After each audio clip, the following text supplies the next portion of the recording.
Okay, good evening. Sorry for the delay. We will try to figure out what's happened after the meeting, but we will commence with the meeting now. So thank you very much for your patience. I think we've almost got a year. We almost got to a year without this kind of problem with things not happening. So well done in that, but it's unfortunate it happened now. Item 1 is questions, to consider any questions from members of the public. I don't believe we've been notified of any questions, which is probably a good thing considering they'd be hanging on and trying to figure out where they were. But is that correct, Alison? No questions? Yes, that's correct. Thank you very much. Item 2 is to receive any apologies for absence. I believe you've all got his, so well done. So I don't think there are any apologies for absence. So can we just check? Sorry, can we just check that the website link is actually the link to the YouTube is actually on our website? Please, I'm having a couple of people telling me. Yes, it is, Mr. Mayor. Okay, and I'm just being It's told on the web page for the actual meeting. So for executive, it's the media link at the top. Okay, so I think Councillor Vance just said it's now on. So then, okay, if you can inform others, Councillor Van, that where it is, that would be helpful. That's great. Item 3, to confirm minutes of the meeting of the executive held on the 10th of February, which are enclosed. Are they agreed as a true record? Agreed. Thank you very much. Item 4, disclosures of local and/or disclosure of pecuniary interests. Members are reminded that where they have a local and/or disclosure of pecuniary interests in any business of the council to be considered at this meeting, they must disclose the existence and the nature of that interest at the commencement of that consideration, or when the interests become apparent in accordance with the council's code of conduct. Do any members have such interests? Councillor Headley. Yes, thank you. In agenda item 7, of a local interest as a £1 shareholder in Bedford Citizens Housing Association. Thank you. Okay. Thank you very much. Are there any other interests? Okay. Item 5 is to consider matters referred to the executive by the council or Overeem Scrutiny Committee. We did have a motion on East West Rail at the last meeting to refer to this to the executive. I am going to recommend that we ask officers to bring a report to the next executive meeting on the motion. Is that agreed? Agreed. Thank you. Thank you very much. There are no other such items under item 5, so we move on to item 6, which is the Food and Feed Service Plan for 2021-2022. Councillor Atkins. Thank you. Yes, this report sets out the proposals for the Council's Food and Feed Service Programme for 21-22. This is something that I bring every year. It's an annual report, and within it we talk about what we've been doing in the last year. But this year it is very, very different to normal ones because we've had the significant impact that coronavirus has brought, and there's been a very different response overall from the environmental health side. So looking at the year that we've just had, the majority, just like everywhere else, we've had a serious impact on the service by COVID-19, but there are a lot of positives that have come out of it. And there was a suspension of the programme food inspections, but the service had been very, very busy in other ways. And although there's a lot of food businesses, the restaurants have had to be closed, there has been a lot of opening of the takeaways. So as a result of the additional high priority that COVID-19 has brought, the environmental teams, health teams have been exceptionally busy, and they have followed the food safety advisory guidance, and they've maintained the delivery of inspections at the higher risk profiled food businesses. So they've focused their efforts on working to address the challenges that have been posed by the transmission of COVID-19 within our communities, and they've worked very closely alongside the public health colleagues to make sure that the critical frontline role in the enforcement of COVID-19 and the business regulations and the engagement with businesses, that they've taken a real lead in the investigations of the workplace outbreaks of COVID-19, again supported with the public health. So they've supported the local businesses, and the environmental health team have provided advice and a direction in a multitude of measures to ensure that the compliance with the COVID-19 requirements have been met. And that's included the food safety advice and guidance, advice on all the restrictions that are required within the food businesses and to operate the takeaway businesses. They've looked at the one-way systems, the hygiene practices, seating, use of face coverings, and lots more. So as a result of focusing on COVID-19, the environmental health team, they've taken a lot of actions. They've taken action on approximately 1,400 service requests that have related to businesses requesting guidance or reports of non-compliance with COVID-19 restrictions. They've written 4,700 letters that have been sent to businesses providing direction and guidance. And they've also sent written warnings on non-compliance matters related to COVID-19, and they've undertaken over 1,000 visits to businesses. They've monitored businesses and investigated non-compliance, and they've also served 35 formal enforcement notices, which have included prohibition notices, improvement notices, and fixed penalty notices. So as you can see, they've been exceptionally busy, and they've really done a magnificent job in this past year on very unexpected terms.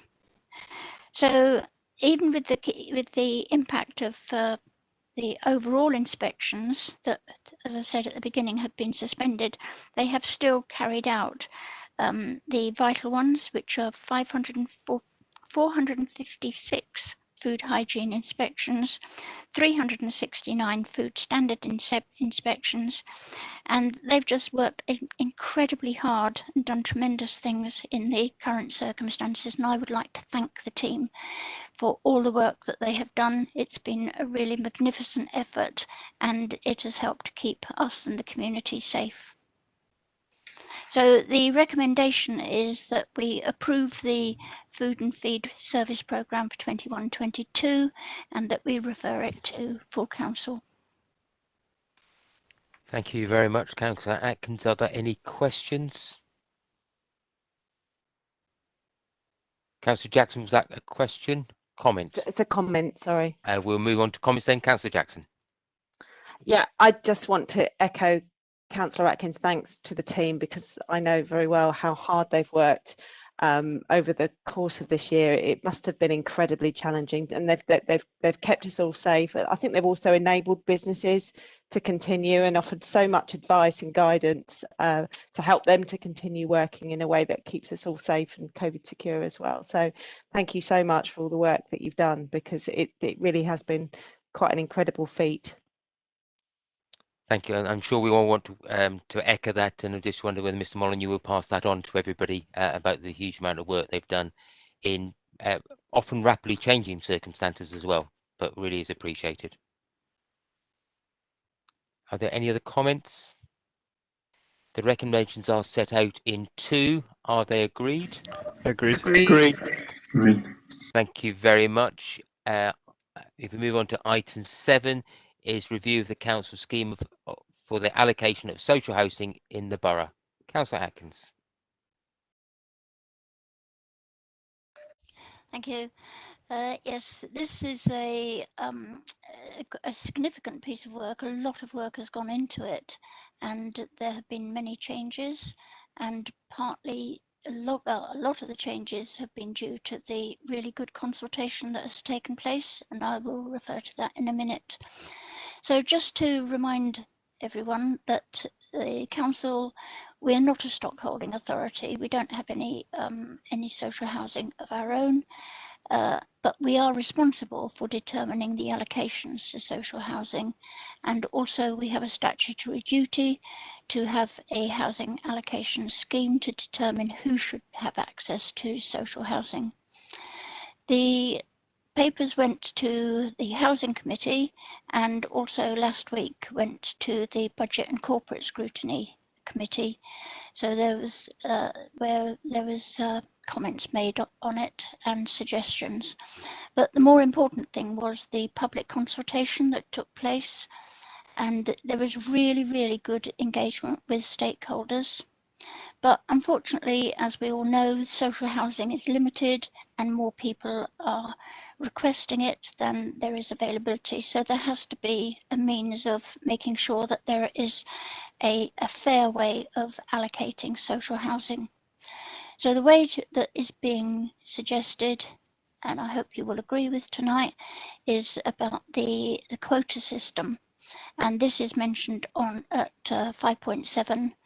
And it is, there are three categories. One is homeless, people who are homeless, people who are in housing need and not currently in social housing, and people who are in housing need but are in social housing already. And the quotas are mentioned on at 511Q.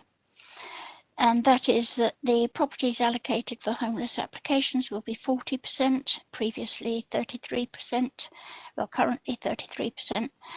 Properties allocated to housing need but not in social housing will be 30%, and that's currently 33%. And similarly, the properties for people who are already in social housing but have a need for alternative housing, that again is 30%, and it's currently 33%. And that has been, the changes have been made from the consultation, but also from comments at the Housing Committee. So there was the consultation, public consultation from 4th of January to the 12th of February, and it was a very comprehensive consultation with a lot of remarks coming back from stakeholders and the public. And at 514, you'll see that there are clarification of the updated text within the policy. So part of the consultation that took place, a letter was sent out to 3,102 applicants who are currently on the housing register, advising them of the consultation and inviting them to take part. It also went out to providers of social housing and supported housing in the borough. And there were online meetings held with the largest provider, which is BPHA. Meetings were held with other organisations, and the consultation was promoted through the Bedford Homeless Partnership. So within the report, it shows you the changes that have been made. But again, I think that the consultation was extremely useful. And indeed, I would like to make a suggestion. I don't know whether you want to take it up or not, but under the recommendations, the third point is to thank those that have participated in the public consultation. I think it was so important that should actually come first. So the recommendations are that there's a lot to read out. Do you want me to read it out, Mr. Mayor, or will you? I wasn't going to read about it. Okay. I believe that all the papers are publicly available, Okay. and all members I expect to have read the papers before we get to council meeting. Okay, right. Well, there are three recommendations which I hope you will accept. Thank you very much. I'm quite happy to just reorder the number. I think they're not usually prioritised, but I think to just thank the large number of people that are actually involved in that is the first thing to do. It really does matter, and it has changed the report and for the better. And I'd just like to thank the staff as well for their involvement and positive engagement in that consultation.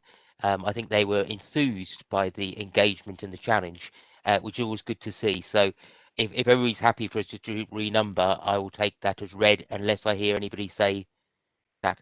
I know it's maybe a trivial thing, but I think that we do encourage people to take part in consultations. And I think I did mention it, that this has been a significant piece of work by the team, and Indeed. I too would like to thank everybody for producing it. You did indeed. Thank you very much.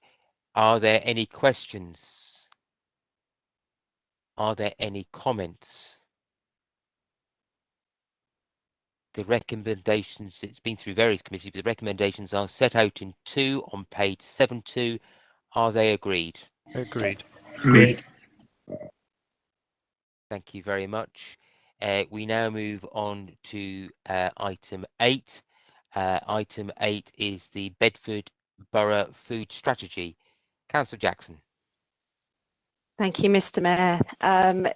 Yes, this is the Bedford Borough Food Strategy as it stands at present, and you'll all remember that we agreed to put together this strategy in December of last year, so it's been a very tight turnaround time to get this paper together. So before I move on to talking about the specifics of the report, I just wanted to offer my thanks to the officers in public health, and particularly Laura Waller and Cara Umney, because they've worked to pull this together at a time when they've been supporting the COVID response through contact tracing and coordinating community engagement work like the COVID Champions scheme. It's been a really, really challenging time. We've talked a lot about the work that all of our officers have been doing at this time in this meeting. And I think the fact that they were able to make space to bring this strategy together, in addition to all of their other work, is to be commended. So thank you very much for everything that you've done here. I also wanted to use this opportunity to thank the community groups that have pulled together to ensure that people have had access to food during this difficult time. Many have been working to do so for years, and others have sprung up in response to the first lockdown and have continued to support residents ever since. Their work has been invaluable. I won't name them all because there's so many, and if I did that, I would probably miss people and also we'd be here all night, but it's really been quite uplifting to see how the community have come together. So back when we could meet up in 2019, I attended 2 packed workshops that seem incredible now. And they were coordinated by Public Health, bringing partners together to develop our whole systems approach to obesity. And during those meetings, we learned that 23% of children in reception year were overweight or obese. By year 6, that figure had increased to 35%, and an astonishing 64% of adults were carrying more weight than they should be. There's no reason to think that COVID will have impacted positively on those numbers, although we don't have the figures for this year. Now, when you think of the myriad of health consequences for health and well-being of obesity, and then you look at that again in the context of what we've learned in the past year, tackling health inequalities through a food strategy could not be more urgent. A lot of this document, therefore, builds upon the work that has been started pre-pandemic and the whole systems of obesity programme, and it offers some short-term recommendations. This report is a framework for a strategy that I hope will grow over the course of its implementation, and starts off by looking at the most immediate issues that have been highlighted by COVID. And you'll see that there's been a particular focus on what the Council and partners have been doing, therefore, to address the access to emergency food during the pandemic. The listed Appendix A is not exhausted, and I'm sure there's a lot more to add in. And that's why step 1 of our actions is about further engagement, much of which will be conducted much more easily when society opens up over the next year, to ensure that the strategy develops sustainably and to reflect local need. This is not a strategy that we just want to sit on a shelf. It's an evolving document that highlights the good things that are happening already, but recognises the need to do more. And there is a lot more that we want to do. The health inequalities that we've seen exposed and perhaps also exacerbated by COVID, and access to healthy food, or more to the point, lack of access, are linked. And we need to work with our partners to build on the good work that has been happening all over Bedford Borough. Our ambition is to ensure that our residents have access to food, can source food in a way that supports our environmental objectives, and are given the opportunity and skills to grow and cook their food. So the recommendations are before you. I move the report, but I welcome any comments or questions that you may have. Thank you very much. I'm going to take it in the normal order. So I'll do questions first. Are there any questions? Are there any comments? I have raised my hand, Sorry, Councillor Van, I couldn't see that, but thank you. Sorry. Question for Councillor Van. Great. Thank you very much. Thank you, Councillor Jackson, for this report, because I think it is, as you say, timely. It could not be more important at this stage to look at this and to draw everything together in many ways. I mean, I think having had a read of it, there's clearly so much going on already that it's fantastic to draw that together and actually have a strategy that can be built on. I had a specific question which you sort of alluded to, but I just wonder if we could sort of specifically ask, could we include in this strategy as it develops, looking at carbon neutrality, local supply lines, seasonal food, working particularly a suggestion that came forward of working with our local market traders as well, and other traders, and allotments as well, those in urban and those in rural areas, and those not run by the council. So could we have a look at including that as we attempt to also reach a carbon neutral state? I think that's really important, and absolutely. And I think I keep talking about the pandemic, but I think it's taught us an awful lot. Certainly in the early part, when the supermarkets couldn't keep up, a lot of us were shopping locally and sourcing food through farm shops and local suppliers. And I think we need to build on that. I think people were starting to grow some of their own food as well. We want to see a lot more of that, and I think this strategy can develop in a way that helps people to upskill to do that and access ways of growing their own food. So I think there's an awful lot that we can do, and carbon neutrality has got to be a focus, absolutely. So meeting our environmental objectives and making sure that people can access food sustainably and supporting local suppliers and farmers is going to be really important going forward. So I think absolutely.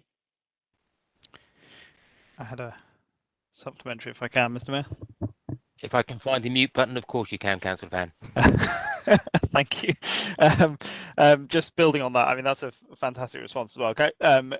My question, sort of building on that, is could we have a look at that carbon neutrality and that sort of environmental objectives approach perhaps within the year, but also confirming that this is such an excellent starting point. And I would just like to take the opportunity to thank all the staff who have contributed, but particularly public health staff who have been drawing this together, because I think it's fair to say that the public health team have rather a lot, I was going to say rather a lot on their plate, but whether that's right for a food strategy item, but they've certainly got a lot going on at the moment, and everything else that is going on. This is clearly part of a journey. So as well as looking at that carbon stuff perhaps within year, just to confirm really that people and groups and any organisations can come forward and engage with this if they have further contributions or further suggestions. I think public engagement's really important, and I think so we'll need to build that in, and I think maybe bringing something back in 6 months would be appropriate to tackle those specific issues. It is just starting to become growing season now. I've got some things planted up on my windowsill, so maybe 6 months time would be a really good point to come back and have explored some of those issues that you highlight there. So yeah, I know that the recommendation is to report against the review progress in 12 months, but very happy to bring something back to executive within 6 months. Great, thanks. Thank you very much. And can you say it may not be executive, it could be climate change, or it could be an overall scrutiny committee, but I think to make sure we look at that. And of course, as Councillor Van alluded to there, that it can link into the markets. And I think one of the stuff we might do with some of our excellent market stores to actually encourage people to have seasonal food, and actually probably recipes for seasonal food might be quite useful as well. Absolutely. I mean, seasonal food is often healthier and should be cheaper as well. So we really ought to be encouraging people to look at that. Thank you very much. I see a Councillor Van and Councillor Jackson recipe of the month or week coming up. Okay, that's one positive, one negative. Councillor Atkins. Okay, yes, and I hope all that links into the food and feed plan. It's almost like it's circular and virtuous. Absolutely. Thank you. Any other comments or questions? The recommendations are set out in 2. Are they agreed? Oh, yes. Agreed. Thank you very much. We now move on to item 9, the 2021-2022 revenue and capital budgets trend. Councillor Headley. Thank you. Actually, you reading it out there shows that actually there's a typo in the title and the agenda there, because it should be 2021. The report itself says 2021 revenue and capital budget trends. Yeah, so yeah, this is the current year's trends report, and as obviously you would have received several of these over the year, and this is up to the end of December. You'll see the overall position and the forecast is an underspend of £282,000, which is 0.2% of the budget. Obviously, this budget will be continue to be managed actively over the final quarter of the year, well, final quarter from when this is dated, right up to the end of the financial year. There's been very good work across the council, across all directorates, to manage the budgets. As we've heard several times already today, you know, this has been a very challenging year, and our thanks do go out to officers for all they've done this year, and my thanks particularly for in regards to this report for the way they've continued to manage budgets proactively, despite all the other challenges that they've been facing. In terms of the capital programme, there are two schemes here that are highlighted, where when the projects have progressed through the different stages, costs have increased. When these extra costs have been closely looked at, and they've been minimised wherever possible, and to minimise the impact as well, you'll see for the recommendations, funding is being redirected from other schemes wherever possible. So the schemes that are mentioned there, as you'll see, are the Next Steps accommodation and the depot project. So I move the recommendations as set out in the report, including the reference to the increased cost for those two capital schemes. Thank you. Thank you very much. Are there any questions? Any comments? I'm very pleased to see the work going ahead at the depots, Mr. Mayor. It's a substantial investment by this council, and it brings our depots up to scratch in terms of health and safety and provision for our staff. I think it's an excellent project, and I commend the staff who are working on it to deliver that. And thank you for the extra funds which will enable us to bring it to fruition. It's also going to enable us to make savings going forward with things like the provision of our own salt store and what have you at the depot. So it's common sense all round. Thank you very much. Any other comments? Are we happy to agree the recommendations as set out in 2? Agreed. Thank you very much. If we move on to item 10, the medium-term financial strategy refresh. Councillor Headley. Thank you. You recall that we have a thorough review of this at least twice a year, and that's what we've done in terms of the report we've got in front of you. The strategy itself has been refreshed with a small number of changes, really just to bring it up to date. The overarching strategy approach hasn't changed, but there's been a small number of changes you'll see in the strategy itself. In terms of the forecast, again, we've refreshed all our assumptions in the forecast from the last version of this, and I'll repeat things I've said a lot over the last year, if not longer actually. We're still living with considerable uncertainty. So when we're looking at these figures, we need to recognise there's a lot that could change, not only in terms of the costs and the impact of COVID and economic impact, but also the uncertainty around government funding. We don't know beyond the budget that we've just set. You know, we don't know the following. You know, this time next year, we don't know what the budget's going to be for going into the following year. So, you know, we're working very much in the dark in terms of the period that's covered by this medium-term financial strategy. But we obviously made what we consider sensible assumptions to be able to enable us to plan ahead, because we always have to, of course, look forward and plan ahead. One of the biggest uncertainties is still around the government's approach to funding adult social care. We've been waiting many years for that, and it's still an outstanding issue, and one of the biggest pressure areas in terms of the need for increased funding over the medium-term period that's in this report.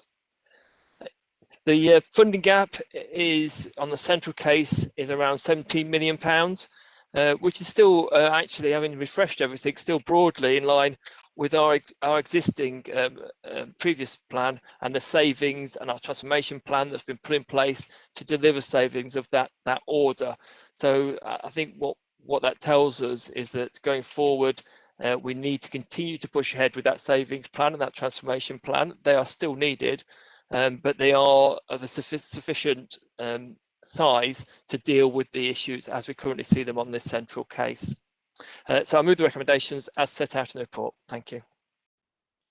Thank you very much. Any questions?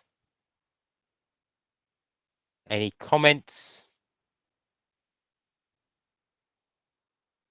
Are we happy to agree with recommendations as set out in 2? Agreed. Yeah, agreed. Thank you very much. Thank you all for attending the meeting. Sorry for the clunky start at the beginning. Can I remind anybody that's on the Bedford Park Charity Trustees Board, that's Councillor Atkins, Royden, Van and myself, that we need to stay behind. We have another meeting in a couple of minutes' time. The rest of, there will obviously be some officer support to that as well. The rest of you, thank you very much, and sorry for the delayed start. Thank you. Have a good Thanks. evening. Thank Bye. you. Bye.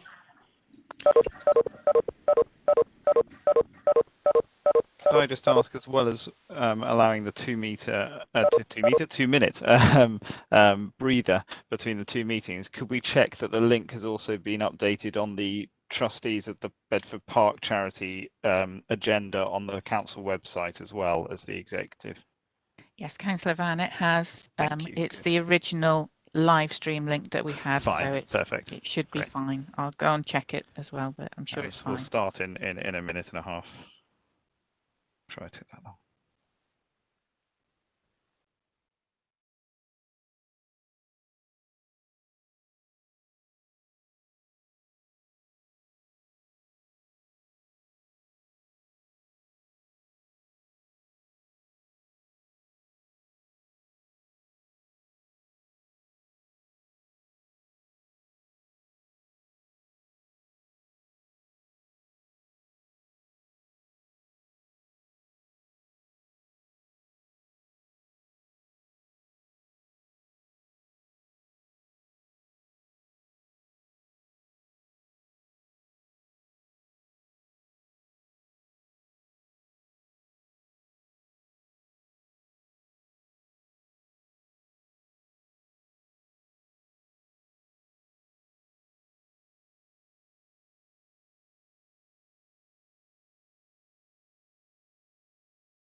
Okay, that has been a couple of minutes now, so I now make it 7:23, and this is a separate meeting from the executive. It is the meeting of the trustees of the Bedford Park Charity, which is scheduled to happen after executive. So we'll crack straight on with the agenda, if that's okay, with myself and the chair. So item 1 on the agenda is questions. To consider any questions from members of the public and members of the council. Have we had any questions? No, there have been no questions received, Chair. Thank you very much. Item 2 on the agenda is to receive any apologies for absence. Can I just confirm that I think we are all here, all the trustees are here, so there are no apologies for absence. Item 3 on the agenda is to confirm the minutes, if we can remember, of the meeting of the charity held on the 18th of September 2019. There has been a pandemic and various other things going on. Are we happy to confirm those minutes, though? Confirmed, yep. Great, thank you very much. Item 4 on the agenda is disclosure of local and/or disclosable pecuniary interests. Members are reminded that where they have a local and/or disclosable pecuniary interest in any business of the council to be considered at this meeting, they must disclose the existence and nature of that interest at the commencement of that consideration or when the interest becomes apparent in accordance with the council's code of conduct. Does anyone have any interest that they need to declare at this point? Billing, shaking heads. Do come off mute if you do need to. Which brings us neatly onto the formal item of business that this meeting has been scheduled to approve, which are the annual accounts 2019-2020. These have been circulated there; they are on the agenda pack.